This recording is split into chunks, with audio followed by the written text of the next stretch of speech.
Sa ibang balita, San Andres Market sa Maynila nakiisa sa market holiday ngayong araw bilang protesta sa pagsasapribado sa ilang pamilihan sa lungsod. Ang ulat mula kay Ria Fernandez.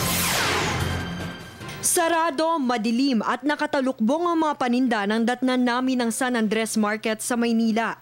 Naka-market holiday kasi ang mga manininda roon bilang protesta sa privatization project ng pamahalaang lungsod sa ilang pampublikong pamilihan. Kasama ang mga market vendors, mga palengke ng Santa Ana, Sampaloc, Trabaho at Quinta, nagtipo ng mga manininda ng San Andres sa harap ng Manila City Hall. Sigaw nila, pakinggan muna sana ang kanilang panig bago ipatupad ang joint venture agreement.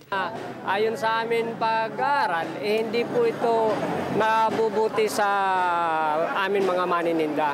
Andyan na po yung pagtaas ng renta, ang mayor's permit tataas dahil pribado na ho ang hawak sa amin. Kuryente, tubig, security card, basura. Dinipensahan naman ang tagapangulo ng Joint Venture Selection Committee na si Attorney Edward Serapio ang proyekto. Manila Joint Venture Ordinance po, gaya po ng lahat ng mga ordinansa sa ating siyudad o sa City Council at sa City Government, ay dumaan po sa proseso. Ang ang Joint Venture Ordinance po ay nakabatay tawag po na polisiya ng National Government na Public-Private Partnership or BOT law sa karanasan at key basis nga sa karanasan ng ating Pangulo. Hindi rin daw totoo na babawiin sa mga manininda kapag hindi naabot ng kumpanyang katuwang ng pamahalaang lungsod ang kanilang return of investments.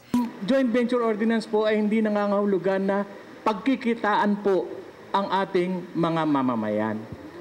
Iginiit naman ni Manila Mayor Joseph Estrada sa mga manininda na pinag-isipan niyang mabuti bago niya nilagdahan ang kasunduan. Anya, ipinatupad niya rin ang kaparehong proyekto sa San Juan noong siya pa ang namumuno roon at umani rin siya ng kahalintulad na oposisyon.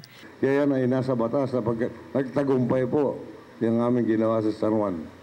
Ganyan din, nag-rally-rally. 3 buwan na, ayaw pa lumipat, nagpagawa ko ng temporary market. Hanggang dinimanda ako. Demanda, lahat. Hinarap ko.